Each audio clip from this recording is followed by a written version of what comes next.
In the first problem, okay, so I'm going to go over the problem. So in the first problem, we have a player of video games, and this player is confronted with a series of 3 opponents, and he has the chance of 80% to defeat each one of the opponents. Assume that the results from opponents are independent from each other. What is the probability that the player defeats all 3 opponents in the game? So this guy is playing with 3 different opponents: opponent 1, opponent 2, opponent 3. And he has 80% chance to defeat each one of these opponents, and the results of these opponents are independent from each other. The fact that he wins the first person or loses to the first person doesn't affect the results of his game with the second person or the third person. Okay, we want to know what is the probability that the player defeats all 3 opponents in the game. So probability that he defeats the first player and second player and third player. Do you agree that this statement represents the question in part A? That's the probability that the player defeats all 3 opponents, meaning that he defeats the first opponent and the second opponent and the third opponent, right? Yes. Okay, so how can you rewrite this? How can you write this then? Oh, because they are independent, so just multiply 80% and 80% each one. Exactly. Since you're independent, I can write it as probability that defeating the first player, defeating the second player, and defeating the third player. Okay? And each one of them, he has 80% chance of defeating the players. So that's 0.8 multiplied by 0.8 multiplied by 0.8. Okay? So the independence is the keyword here. Since the results of playing with each one of the opponents is independent from each other, we can write it as probability of A multiplied.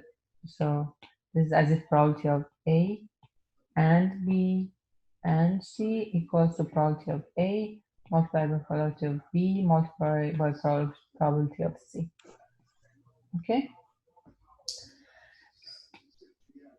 So now the second part. What is the probability that the player defeats exactly 2 opponents? How do we calculate that one?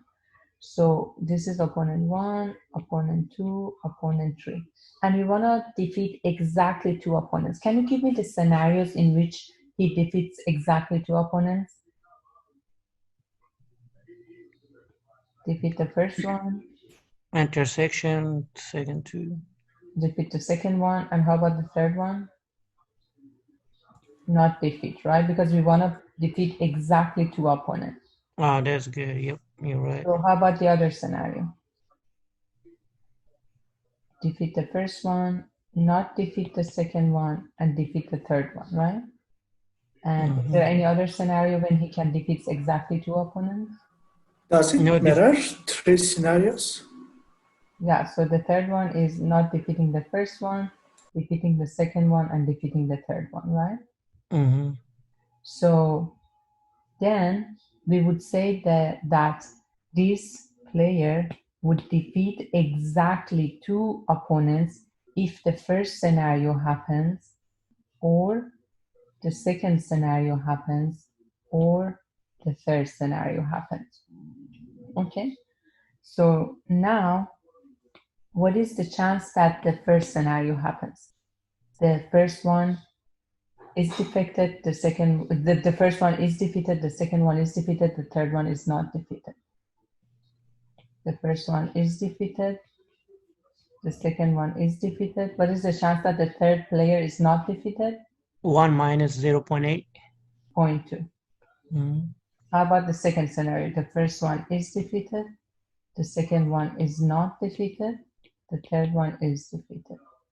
The first one is not defeated, the second one is defeated, and the third one is defeated, right? So these are the probability of each one of these scenarios. And how do I take into account the or part? How do you take care of this one? Because I said that the probability that exactly 2 opponents are defeated is probability that the first one happens, or the second one happens, or the third one happens? We would have to subtract the probability of both of them together, or of the intersection of both. We added them, and because they are independent, so yeah, so we just added them. So basically the probability is the first scenario happens, or the second scenario happens, or the third scenario happens. So the sum of these probabilities, these three expression in green parentheses, is basically what forms the final answer. So wouldn't we then have to subtract the intersection of the? But they are independent, so. Yeah, so if you consider the intersections, that the probability that, for example, the results may be defeat, not defeat, has nothing to do with the chance of possibly defeat, not defeat, or not defeat. So these events have nothing to do with each other. So the probability that the first part happens, or the second part happens, or the third one happens, we just add them to each other. Is that clear? Yeah, I thought we did one on the homework where it was kind of like this, but we did have to subtract the intersection of it. What's the problem? You have to tell me the problem, because here, obviously, so you tell me, what is, so you say, okay, we have to deduct intersection of scenario 1 and scenario 2. But scenario 1 says, oh, we may defeat the player 1, defeat player 2, and do not defeat the third player. And this is another scenario in which we defeat the first player and the last player, but we are not defeating the second player. They are just two different possible outcomes, and they don't have any intersection. Intersection doesn't mean anything here. Oh, okay. Even if you want to deduct the intersection, it's 0, right? Okay. The probability of that intersection is 0. Is it, since it's independent, it means it's not mutually exclusive, right? They are two different things. Right, but in this case, it is mutually exclusive and independent, or no? They are just independent. Okay. They have nothing to do with each other. Okay. And they have no intersection either. They are just two. They're just so basically it's like, okay, you know, like when you throw a die, and the outcomes can be 1 or 2 or 3, 4, 5, 6, 7, right? So these are all possible outcomes. They are just independent from each other, possible outcomes. Okay? So here also, these are just possible outcomes of playing 3 players and just winning exactly 2. These are just 3 possible scenarios. So the chance that you defeat exactly 2 means that the first one would happen, or the second one scenario would happen, or the third one would happen. That's it. That's simple as that. Okay. Do you remember the one where the homework problem that we did where the probability of someone downloading one of the apps is 0.21? Yeah. I think you're talking about problem 9. Yeah, that's the one I was kind of trying to connect to this. So over there was 10 apps, app 1 all the way to app 10, right? And the chance that you download any one of them is independent from each other, meaning that if you download the app 1, that doesn't mean you for sure would download the app 2 or app 10 or whatever. They are completely independent from each other. You can download any one of the apps independent from the rest of the apps. So the fact that you download this one or not has no effect on the probability of downloading the other apps. Okay? So, and each one of them can be downloaded with probability of 0.21. Okay? So now, probability that you download the first app and the second app is probability that you download the first app, you download the second app, minus probability that you download the first app and the second app. Yeah, that's what I was trying to connect it to. Okay. So here, downloading the first app with priority 2-1, downloading the second app with priority 2-1. Now, the priority that you download the first app and you download the second app, since these since A1 and A2 have no intersection, like they are independent from each other and have no intersection. So the fact that the chance that you download the first app and you download the second app is simply probability of A1 multiplied by probability of A2. Mm-hmm. Okay. So you mean union, yeah? You make a mistake there. So. No, it's because since it's independent, the intersection would be P of A1 times P of A2. So wait, no. So no, it is supposed to be union. Union, the yeah. left side? Yeah, it should be a union there. Here we go. You said the first app is downloaded or the second app is downloaded or this just the addition? Which one? So what was the question? Tell me one more. I don't have it in front of me. I think it was the probability that the first app is downloaded or the second app is downloaded. If that's the case, then this is the answer. But if Yes. it's probability, so it's just, then you have to do 0.21 plus 0.21 minus 0.21 multiplied by 0.21. So if it says, what is the probability that the first app is downloaded or the second app is downloaded? But if it asks you the probability that the first app is downloaded and the second app is downloaded, you just simply do multiplication, probability of A1 multiplied by probability of A2. So that first case where it's A1 union A2, this is not the case as the problem that we just did. It's different. Yeah, couldn't we solve this the way that you solved the first one? Because that's what I was trying to think of. Since they're independent, wouldn't we solve it the same way? Or no? Well, I think we have 10 other options. It's going to be so hard to write all the other options. That's why we consider minus not. I'll say that. No, because here, so here, these two can happen together. Like you pick two apps, right? So now you want to find the probability that the first app, you download the first app and you download the second app, right? So this is possible. The probability that you download the first app and you download the second app, that's possible.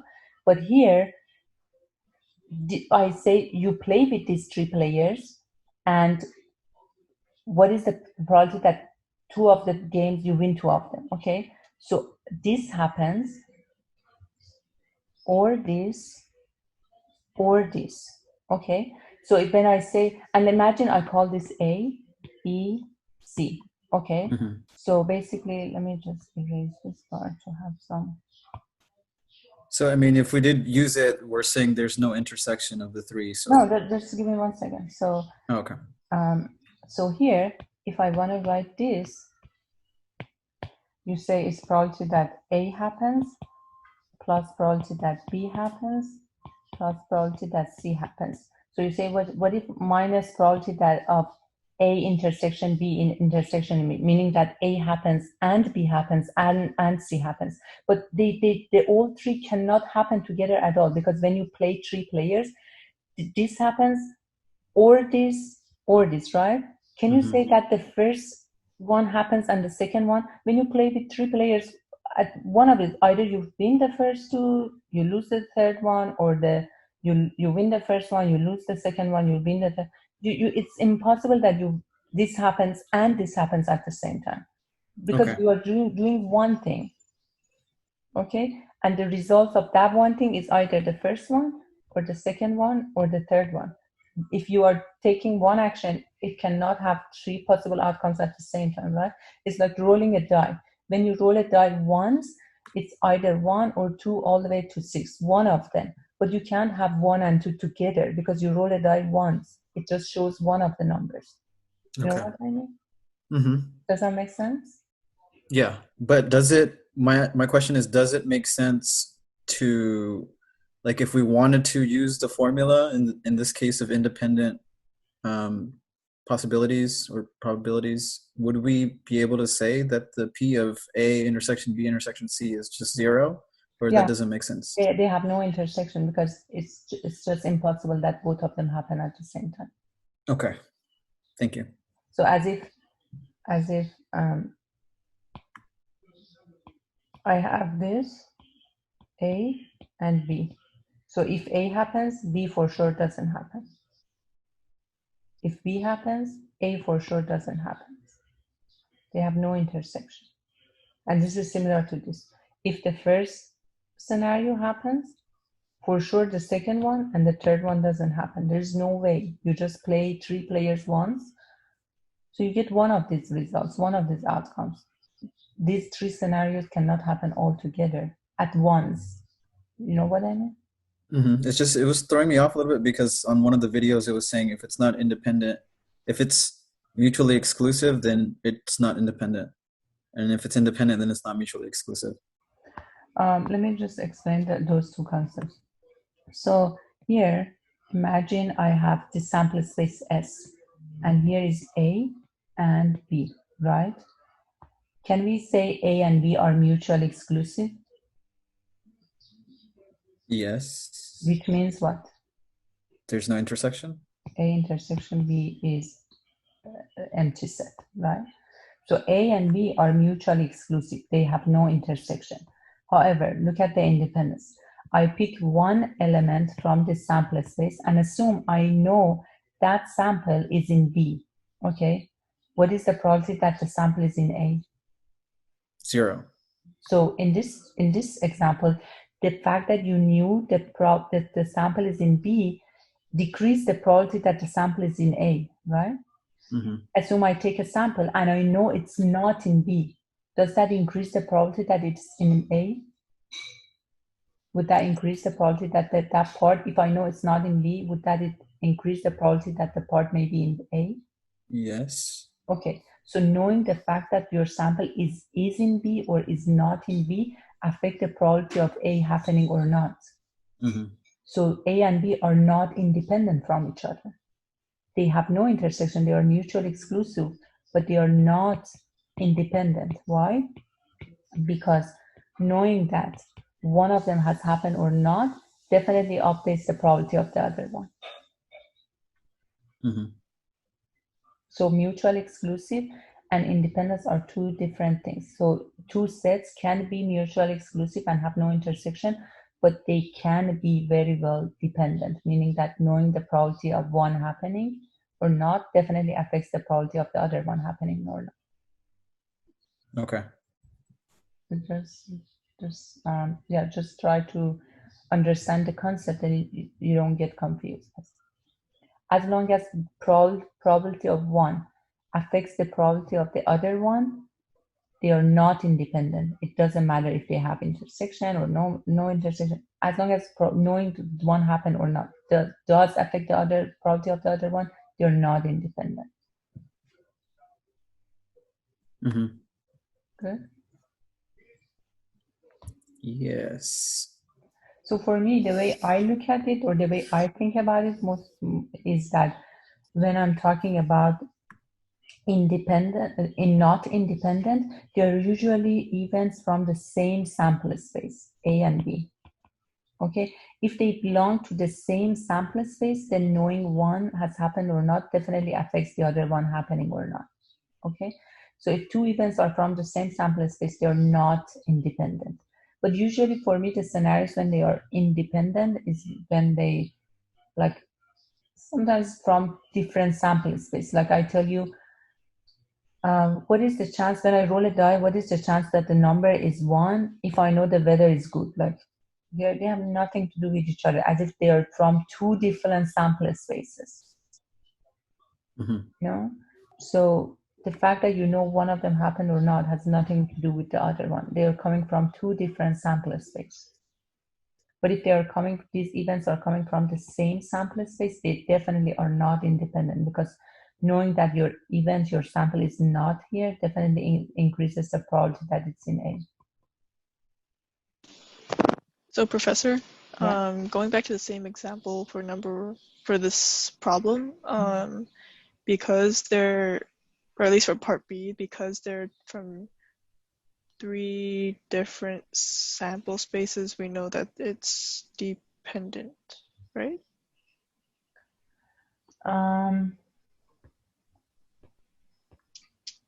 No, it's probably, so it's like, okay, let me give you this example. Maybe it helps you to understand. I tell you, I throw a die and I look at the numbers that are shown up, are going to be shown. 1, 2, 3, 4, 5, 6, right? That's my sample space.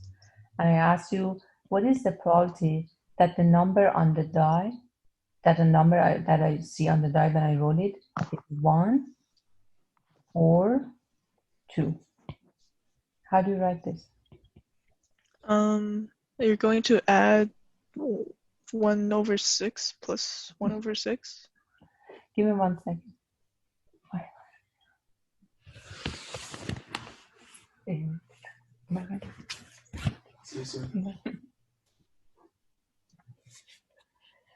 Sorry guys. Probability that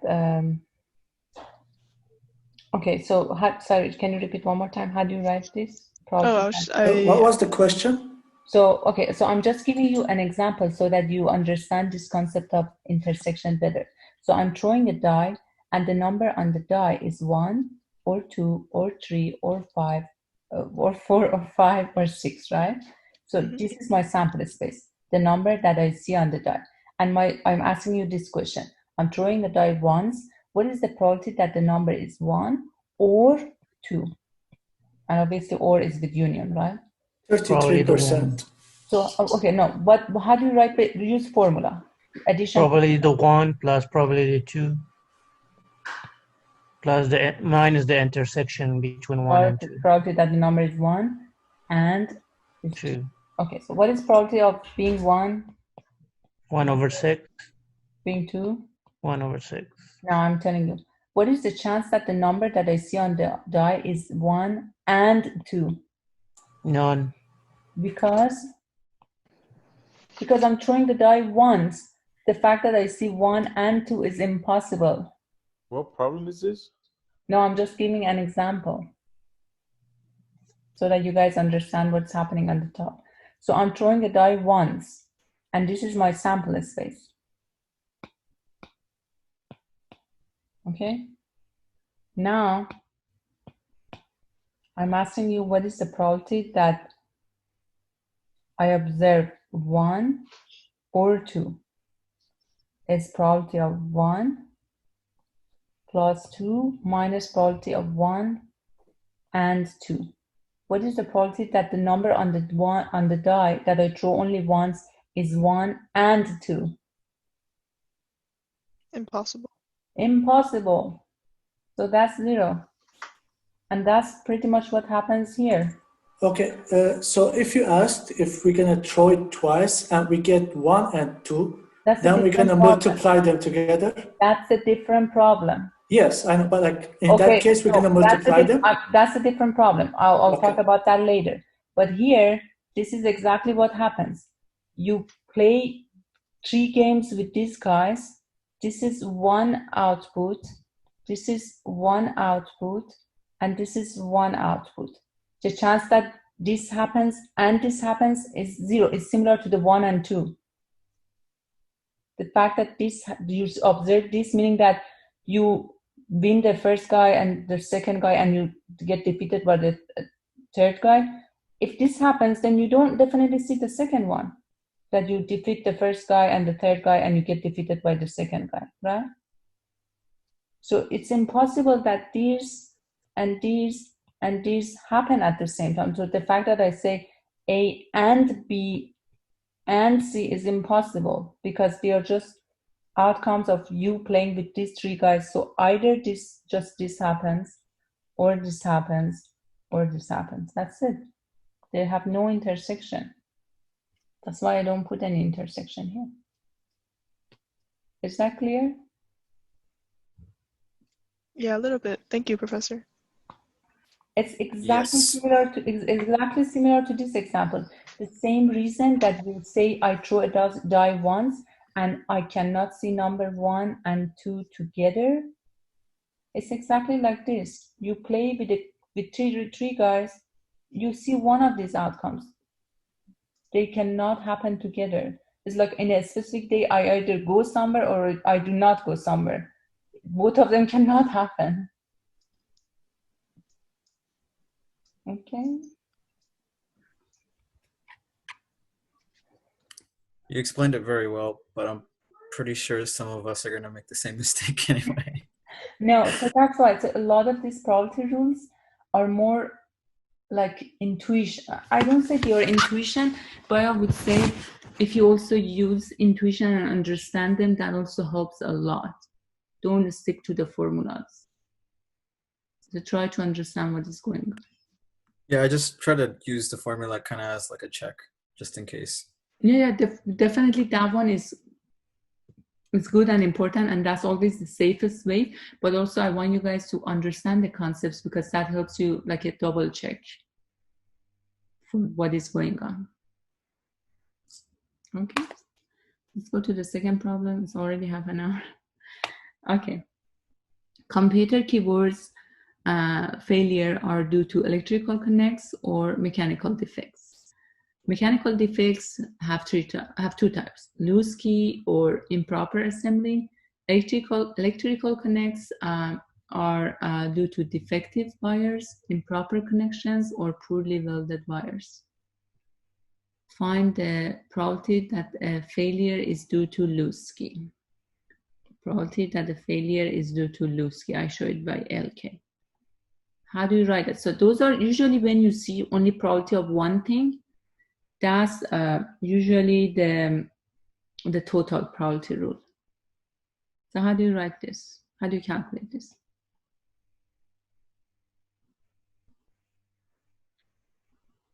Would it be the probability of a loose key given a mechanical defect okay. times the probability of a mechanical defect? So probability that the error is because of the loose key, if I know the error is in the mechanical defect category, multiplying by that the error is in mechanical defect category, plus probability that the defect is due to loose key, if I know the error is due to electrical is in the electrical defects category, multiplied by the probability of being in the electrical defect category. Okay, so then what is this part? Probability that the error is due to loose key if I know it's mechanical. So okay, so let me just explain, just mention a couple of things. So in these problems, always I would recommend that you write down what problems wants from you. So you read part A, it's just simply find the probability that a failure is due to loose key. So that's what it wants. And then write it in terms of the formula. So obviously, I don't have the probability that the event is just due to loose key in the problem statement. So write it in the formula. And as I said, usually when you need to calculate just probability of one thing, that's usually total probability rule. And then I want you guys to write down what is given to you in the problem statement. So let's go to the problem statement. It says computer failures are due to electrical connects 12% of the time and mechanical defects 88% of the time. Based on these notations that I have used so far, how do you write that first sentence? That's probability of the first sentence of the problem. Probability based on electrical connects, so PE is equal to 12 or 0.12. Okay. And PM is equal to 0.88. Okay, great. That's one. The second sentence, mechanical defects are related to loose key 27% of the time or improper assembly 73% of the time. So this part is important. How do you write that one? It would be P of LK given M times P of M. That's important. So in this sentence, we already know there are mechanical defects. So mechanical defects is given to us. We know that. The fact that we know it's mechanical defects is either due to loose key or improper assembly. So it's the chance that it's due to loose key if I know it's mechanical defect, is 0.27, and the fact, the probability that is due to improper assembly, the fact that given that I know it's mechanical defect, is 0.73. Electrical connect defects are caused by defective wires, improper connections, or poorly welded wires. How do you write the last sentence?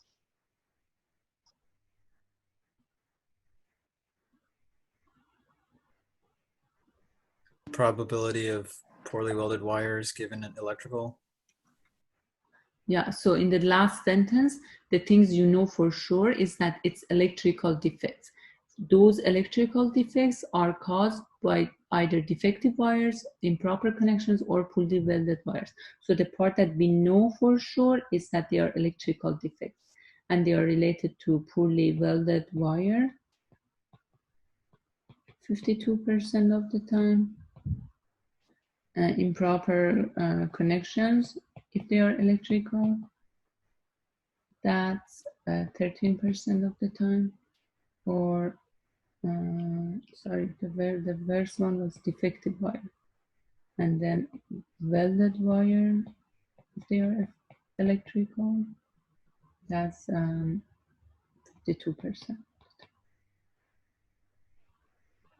35, sorry, there's just correct this one. So if they are caused by defective wires, DW, that's 35.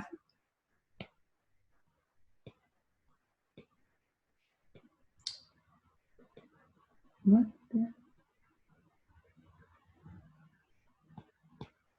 That's 35. Okay. And improper connection and so forth. Okay, so this is what the problem statement has given to us. Now I want to calculate probability of LK, the probability that the defective keyword that I pick has a loose key, the chance that the error is because of the loose key. Do I have probability of loose key anywhere in the problem statement? Is it given to me? No, not by itself. No, not by itself. Okay. Professor? Yeah. Like any time in the future, will you ask us to write or just give you the answer? Because like right now I solved it in completely different way. Okay, let me solve this and then we look at your way. Okay. So now, so I need probability of loose key, but I don't have it in the problem statement. It's not in the red part that I wrote. So I know we know how to write it based on total probability so that we can calculate it. Now, tell me this part. What is probability of loose key condition that we know the error is mechanical? 0.27. What is the probability that the error is mechanical? 0.88. What is probability of loose key if the error is electrical? 0, right? 0. And probability of electrical is 12%, but it's multiplied by 0. So this is the result.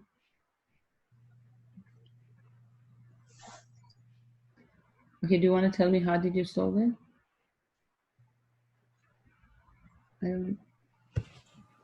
So go ahead. First, what I did is divide the question into two parts, like the electrical part and the mechanical. Since they're not connected, so I divided like what's the case to be electrical, and because like when you add them, they're always 100%. Mm-hmm. So I divide the electrical into three situations and the mechanical into 2. So whichever it asks, all I have to do is like, let's say it asks the first one, it asks for loose key. It's in the mechanical. So all I had to do is multiply the loose key chance in the mechanical chance, which is 0.23 times 0.88. Okay, so you are doing exactly what we are doing here. Yes, but like I'm not like I didn't understand you didn't write the formula, but your thread of thinking is exactly what we have written here. Yeah. So that's what I'm asking. Is it like you're not going to ask us to write the way that you want, just you need the answer all the time?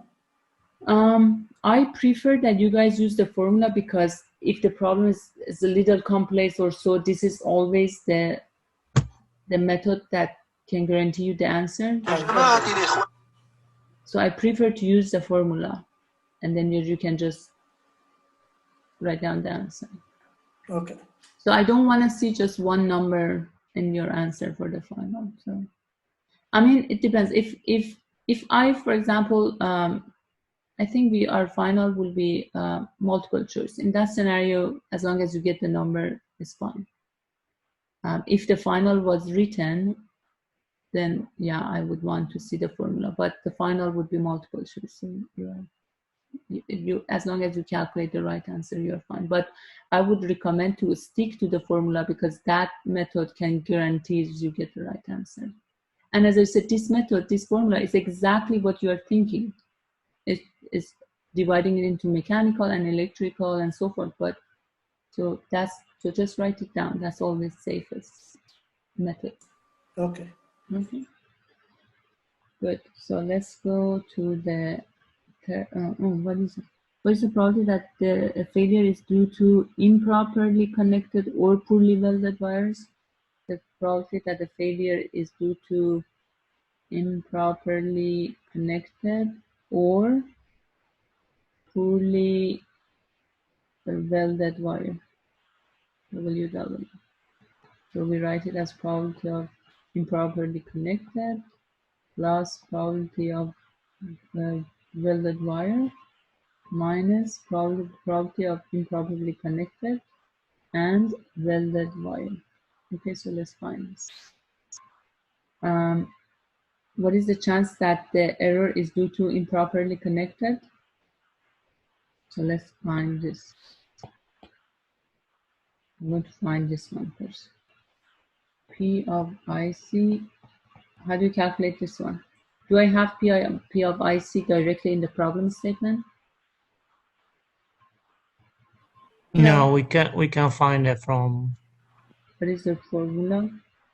PICM for PM. Mhm.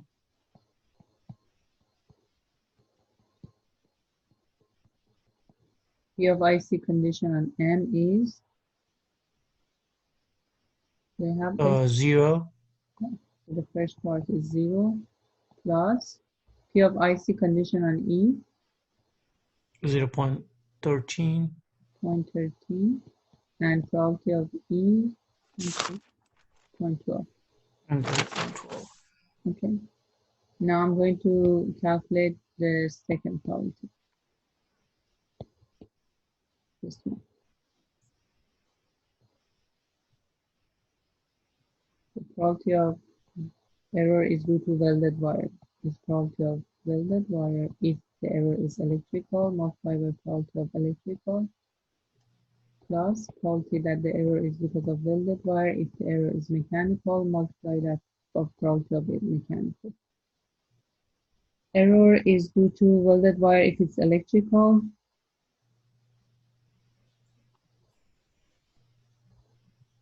$52%, right? Mm-hmm.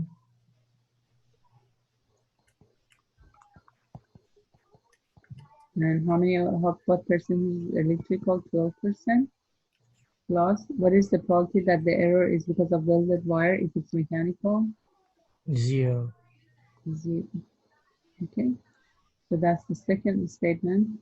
And now, what is the probability of the third one? The probability that the error is because of improper connection and welded wire. Can I have an error because of improper connection and welded wire at the same time? No. No, because electrical defects are either due to defective wire or improper connection or welded wire. So the fact that both of them happen is 0. So you just add the green part and the purple part, and that's the answer to your question. So the final answer is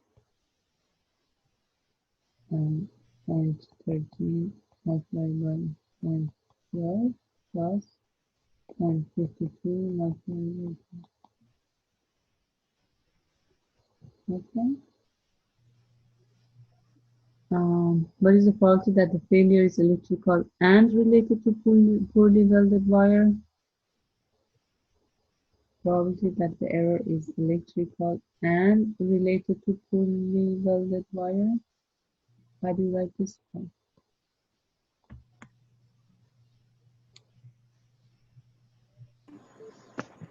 Isn't it? I told you in previous session that you can write it in two ways. Can you tell me what are those two ways?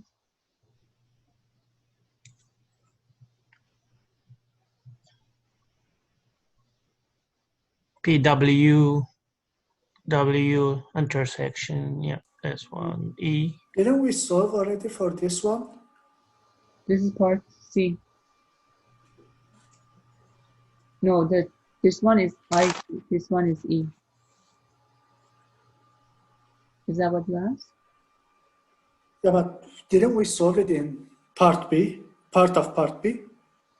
In part B, we calculated this. You see? And here we need probability of E and welding wire. Or they are different. Yeah, I know, but like 0.52 times 0.12. Yeah, so I want to write the probability. Okay. Let me just write them. So I can write it in based on conditional probability. What is the formula? Probability of welding, WE. conditional E, multiplied by probability of E. What is the Or other thing? we can do WEW and PW. Okay, both of them, sorry, probability of WW.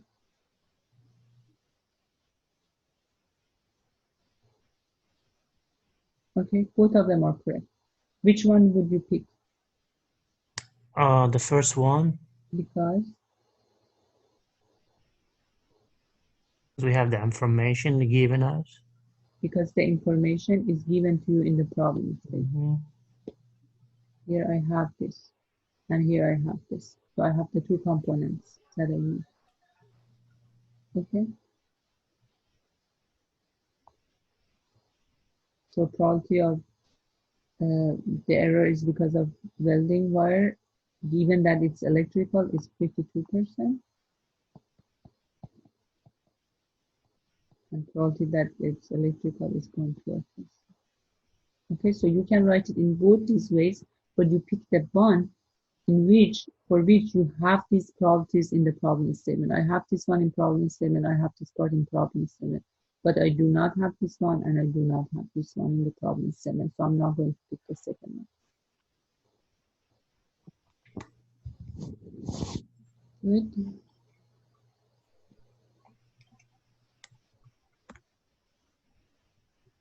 Third one.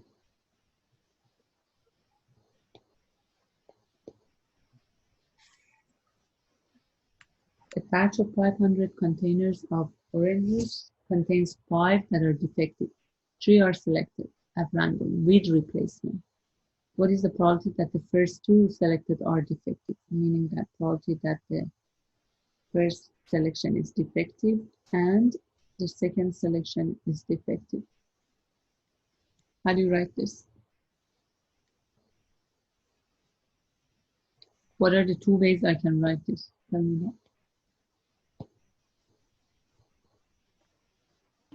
You could do the probability of A1 times the probability of A2 given A1. Or you could do, oh, sorry. Or? The probability of A2 given A1 times the probability of A1. Okay. Or, yeah. Okay. Which one would you pick? Which one makes more sense? I have a question. Why is an intersection? Because which word you give you intersection? What is the probability that the first 2 selected are defective, meaning that the first pick is defective and the second pick is defective? Oh, okay.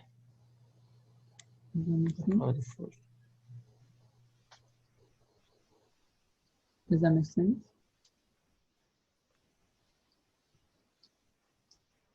Okay. Which one of these you will pick? This one or this one?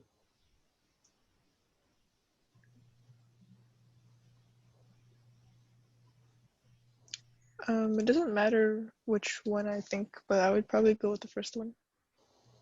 It does matter because if I want to calculate the probabilities, so here, remember it says,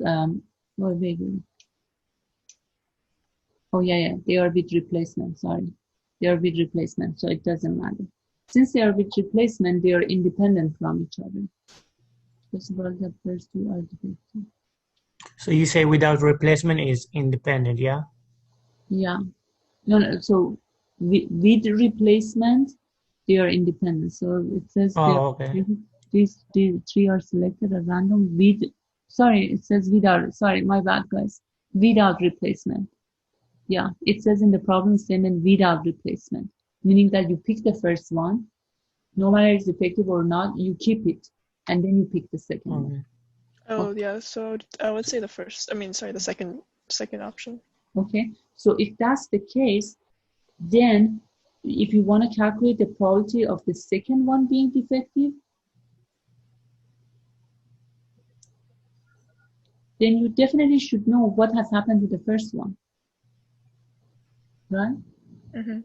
But here, if you say, oh, I want to know what is the chance that the first one is defective or not if the second one is defective. So it doesn't matter. I'm just picking the first one. I don't need to know what happened to the second one, right? I'm just picking the first one from this batch. The second one can be anything. It doesn't matter. So this is the one that makes a lot more sense because I'm trying to calculate probability of the second one being defective, given the fact that I want to know what has happened to the first one. The first one has been defective. So for this one, then I write probability of A2, condition on A1, multiplied by probability of A1. Okay, now. We pick two containers and we are not replacing them. I pick the first one and I pick the second one. So let's first calculate this one. This one says, what is the chance that the first one is defective? How do you calculate it? Defective or affected? It's 5 out of 500. Yeah. No, it will be 400 and... no, they are defective. 96. Oh, there's 5. Okay. The other one yeah, it's defective. It's 5 out of 500, right? Oh, yeah. That's that. Now let's calculate the first one. What is the chance that the second one is defective if I know the first one was defective? Meaning that I pick the first item, I look at it and it's defective. I'm not going to put it back. I keep it and then I pick the second one. What is the it would be 4 over 499. Yeah, because I already have picked the first one and I have not replaced it. I already have I have only 499 left, and if I know that the first one is defective, I have only 4 defectives left. Okay. So that's that. And what is the probability that the second one is defective, given that the first one was not defective? I put it as A1 complement because A1 means the first one is defective. The first one was not defective. I put it as a complement. How do we write that one?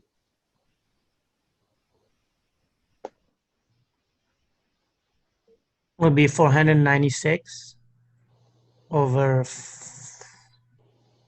500 probably. Okay, if you just wanna solve it based on the, so I have picked the first one and I am not going to return it, and I know the first one is not defective, and I want to know what is the chance that the second one is defective. First of all, I have picked already one and I'm keeping it. How many items are left? Is it 495 over 500 times 5 over 499? And the rest will be 494. So wait, I want to calculate the probability that the second one is defective, given the fact that I know the first one is not defective, right?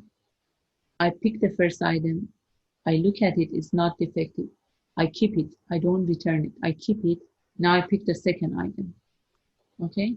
So since I keep the first item, I have only 499 left. And now what is the chance that the second item is defective? How many defective items I have in that 499? 5 over 499. How many? 5 over 499. 5 of those 499s are defective.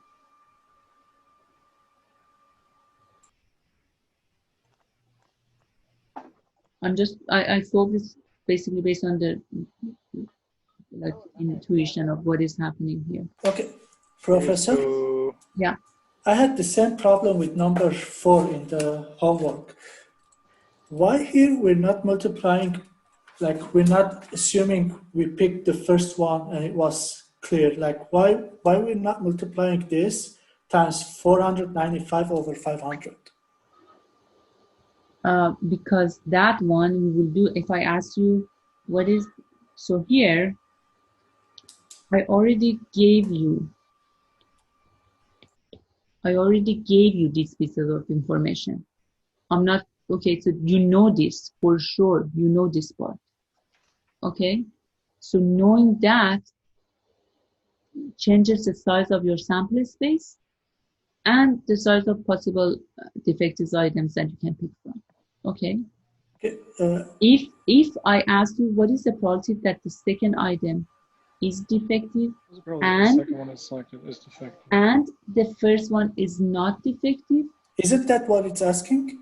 No, I'm asking what is the chance that the second item is defective if I know the first one it says given. If you read the problem, it says what is the probability that the second one is selected is defective given that the first one was not defective, given. It's conditional.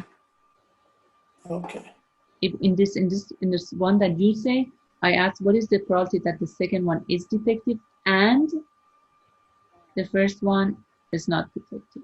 And then you say, oh, it's probability of A2, condition on A1 prime, multiplied by probability of A1 prime. And that's the one when you multiply by 495 divided by 500. Does that make sense? Yeah, if you do it with the tree, it will be easy too.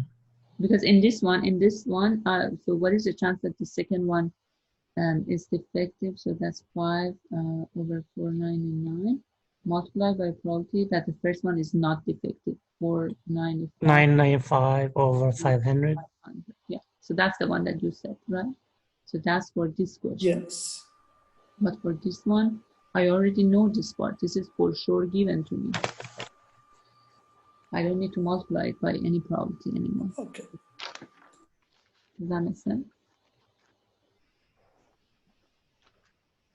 Yes, thank you. So, okay, let's go to problem 4. We have the data of 200 machine parts are as below. Edge condition, depth of bore, coarse, moderate, smooth, average target. So, okay, so we have 200 machine parts. We know their edge condition, which is either coarse or moderate or smooth. Those are the 3 rows. And we also know the depth of the bore, which is the 2 columns, is either above target or below target. Now we want to calculate these items, A to E. So edge condition is coarse, moderate, smooth, and then bore, depth of the bore is above target and below target. 15, 24, 48, 10, 21, 82. Okay, so the first part. What is the probability that the part selected has a moderate edge condition and a below target bore depth? So a part, what is the Okay, so what is the probability? Let's consider A as having a moderate edge condition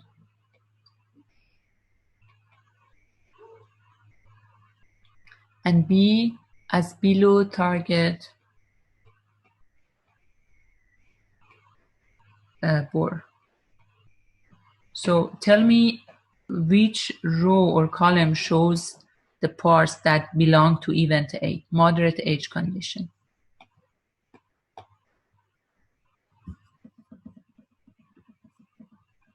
Are you here, guys? Yep. Yes. Yes. Okay, which row or column shows the parts that have moderate edge condition? So row 2 and then column 2. Row 2, and then below target Bohr is column 2. And here in part A, it asks what is the probability that the part has a moderate edge condition and below target Bohr. And what is that one? 21 out of 200. 21. Only these parts are the ones that have moderate edge condition and below target Bohr out of 200. What is the probability that the selected part has a moderate edge condition or below target Bohr? Probability of A or B.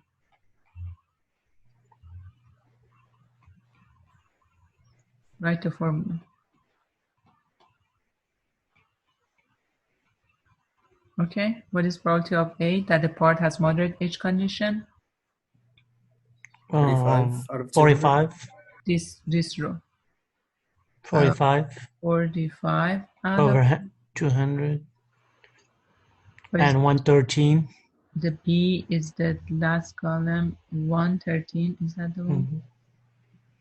Minus what we just calculated.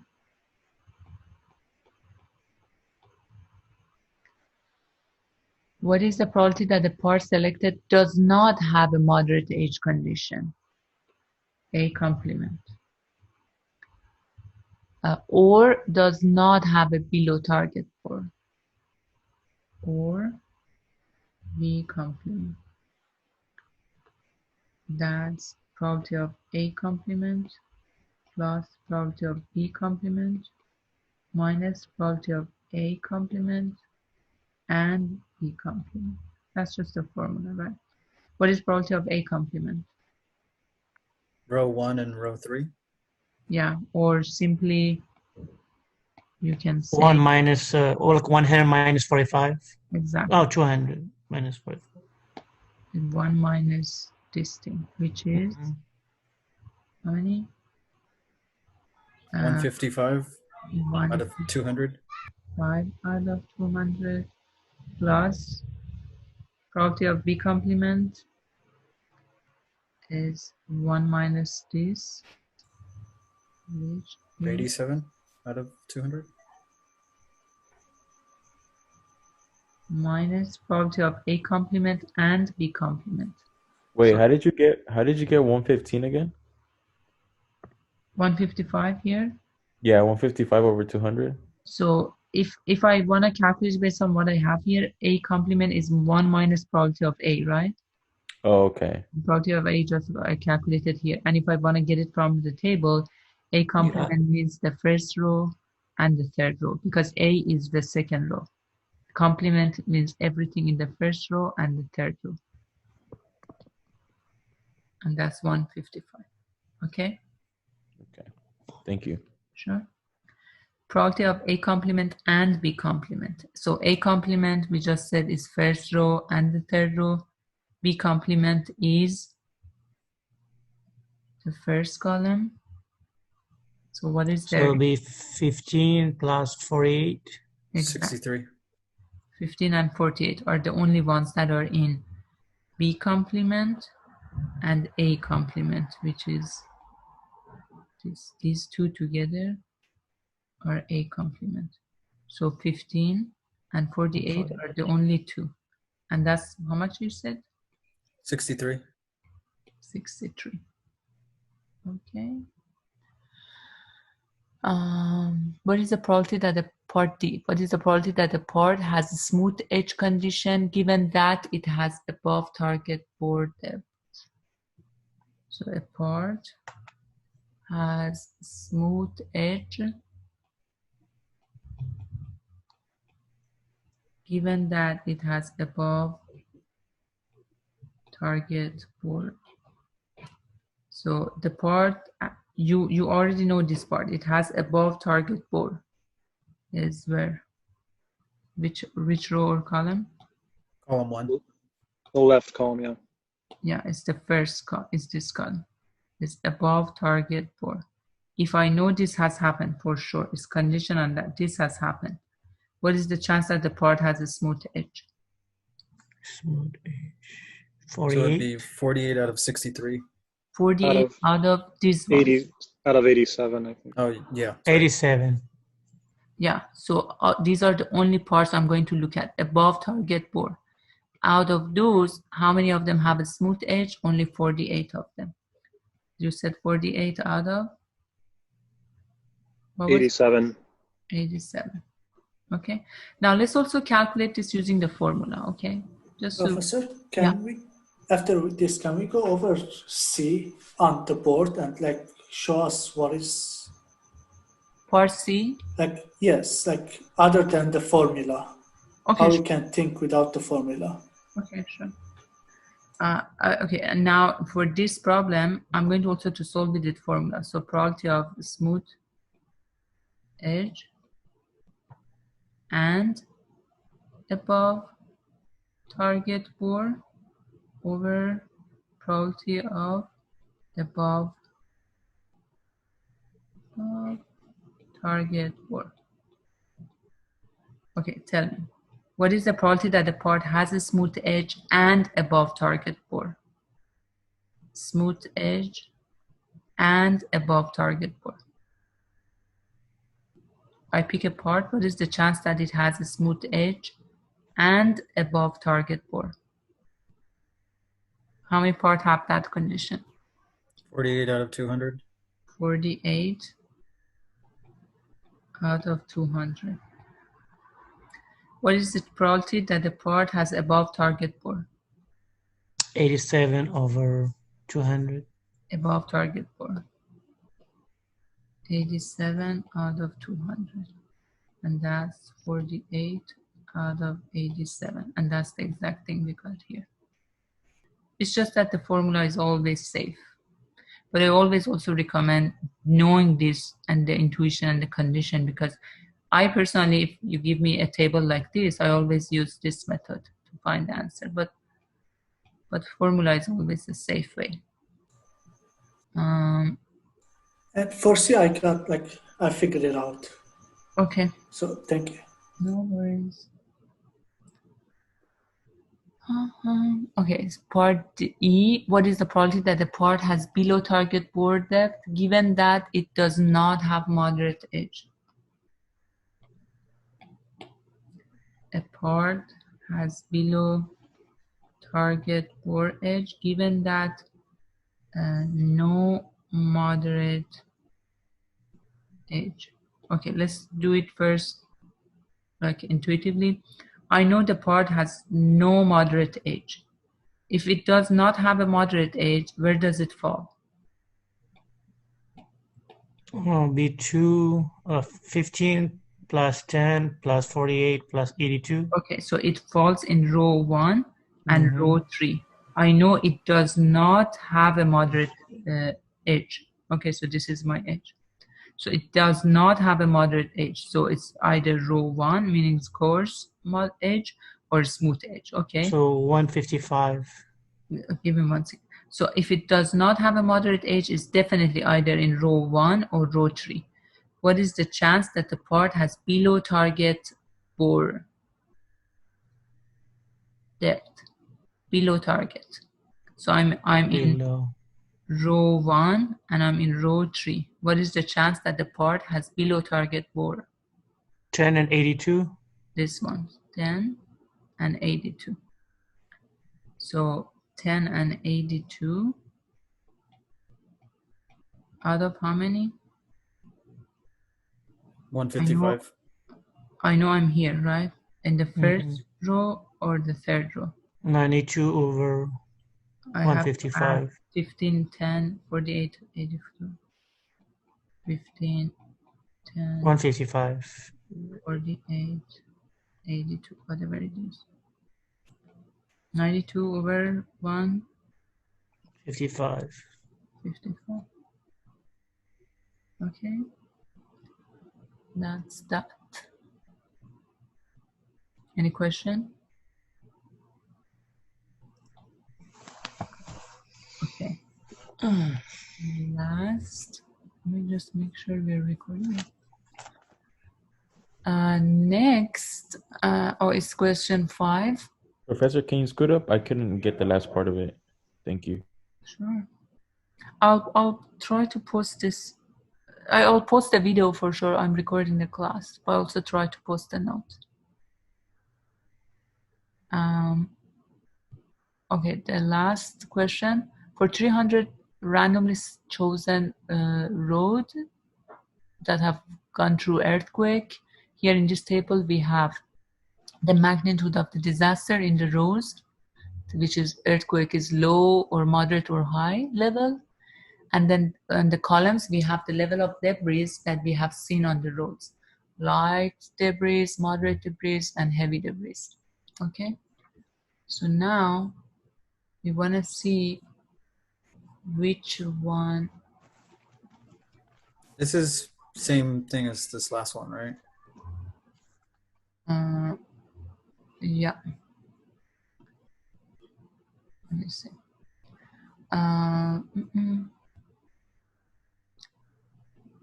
So I'm looking at the last one, last problem.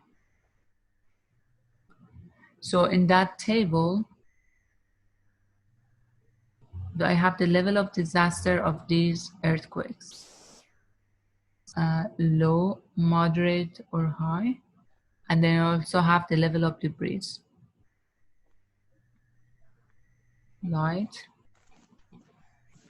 moderate, light debris, moderate debris, and heavy debris.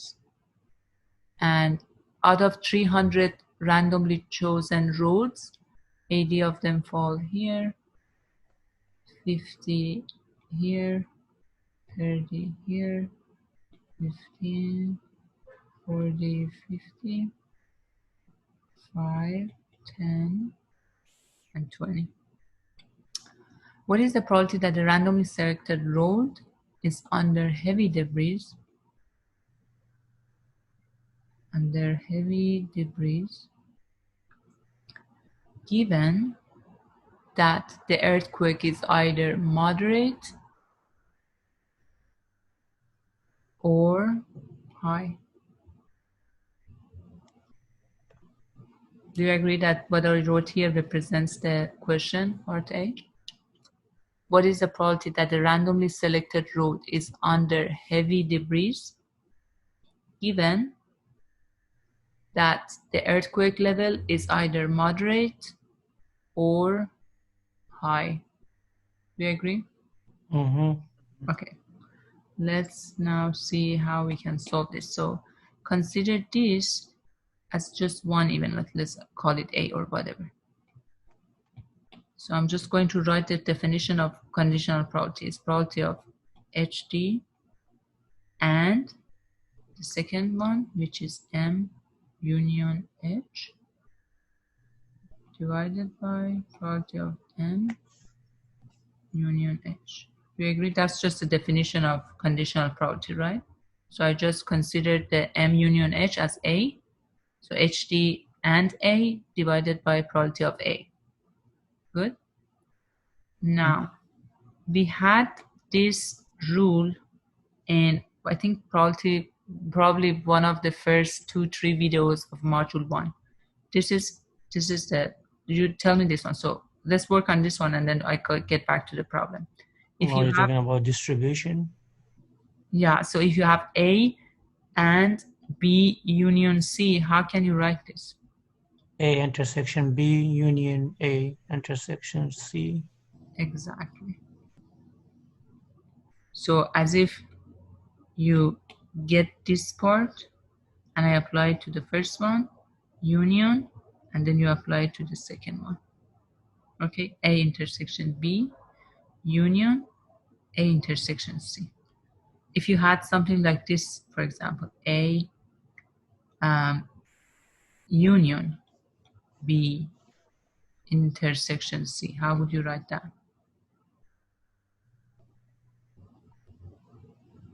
A union B intersection A union C. Exactly. So it's exactly the same thing again. Just pick the first part, apply it to the first one, and then apply it to the second part. Okay, so keep these two rules, which are basically the same thing. I'm going to use the first one to rewrite the numerator. Okay, so I'm going to continue here. In the numerator, I'm going to write it as probability. How do you write the numerator? Based on the rules that I just explained. Probability of heavy debris, Intersection. union, moderate or heavy. moderate. Plus, oh no, union, sorry. We need to put again a P there or no? Oh, there you go. Yeah. Union, HD, and H. Okay. So basically I pick this one and I apply it to the first one and then I apply it to the second one. That's what you see here. Okay. And in the denominator, probability of, how do you write the denominator? Same, doesn't change. I mean, how do you rewrite it? Oh, PM plus PH minus the intersection between them. Exactly. Okay. Now, in the numerator, how do you rewrite this one? This probability. So consider this as Oh yeah, we can do A. Consider this as B. would be a Probability of PhD intersection and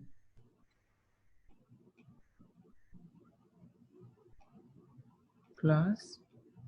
So as if you were writing probability of A union B, right? Probability of A plus probability of B HD minus, I'm going the to intersection between them. Yeah, minus probability of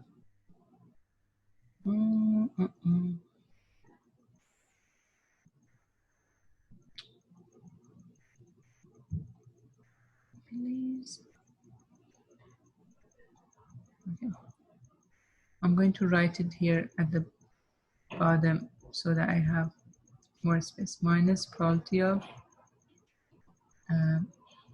H,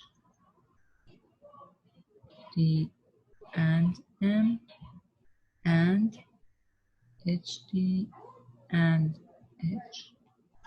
So A and B divided by what I have here, probability of M plus probability of H minus probability of M and H. Okay.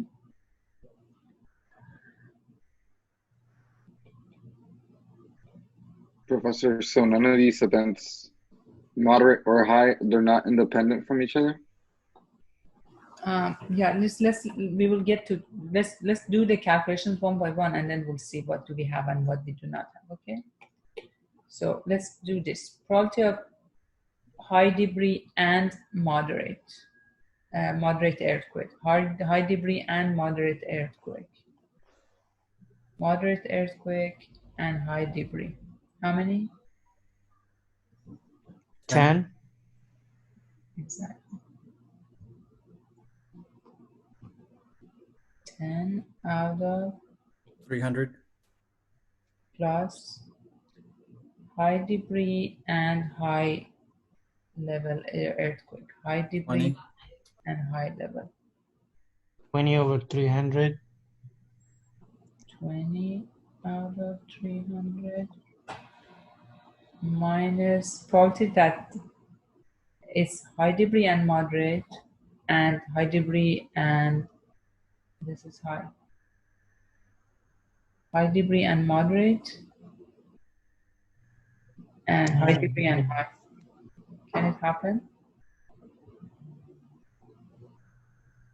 I think it's 0. Yeah, so basically this part says probability that the part is high debris and a road section is high debris and moderate earthquake, and high debris and high level earthquake. Yeah, they can be together. Yeah, so high debris and moderate is here, high debris and high level of earthquake is here. There's no way we can have a road section that is on this one and this one. So that's minus 0. Probability of moderate 100. was 100. Yeah, 50. Moderate earthquake is this row. It's 100 parts.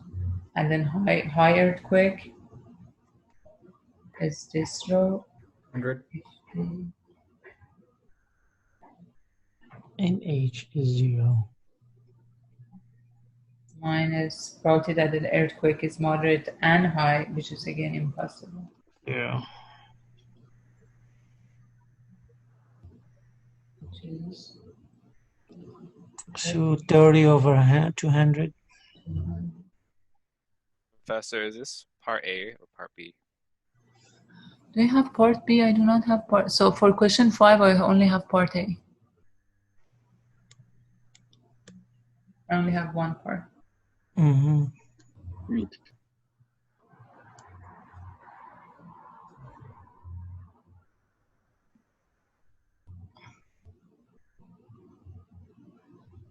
All good? Yes. For that one, yeah. Okay. I upload the video for this session. I'll see if I can upload the notes as well. But did you guys take note as we were going through the program? Mm-hmm. Okay. Yeah, I did, yeah. Good. That's good. Always taking note helps the learning process. So even when you watch the videos, make sure you take notes as if I'm in class giving lecture.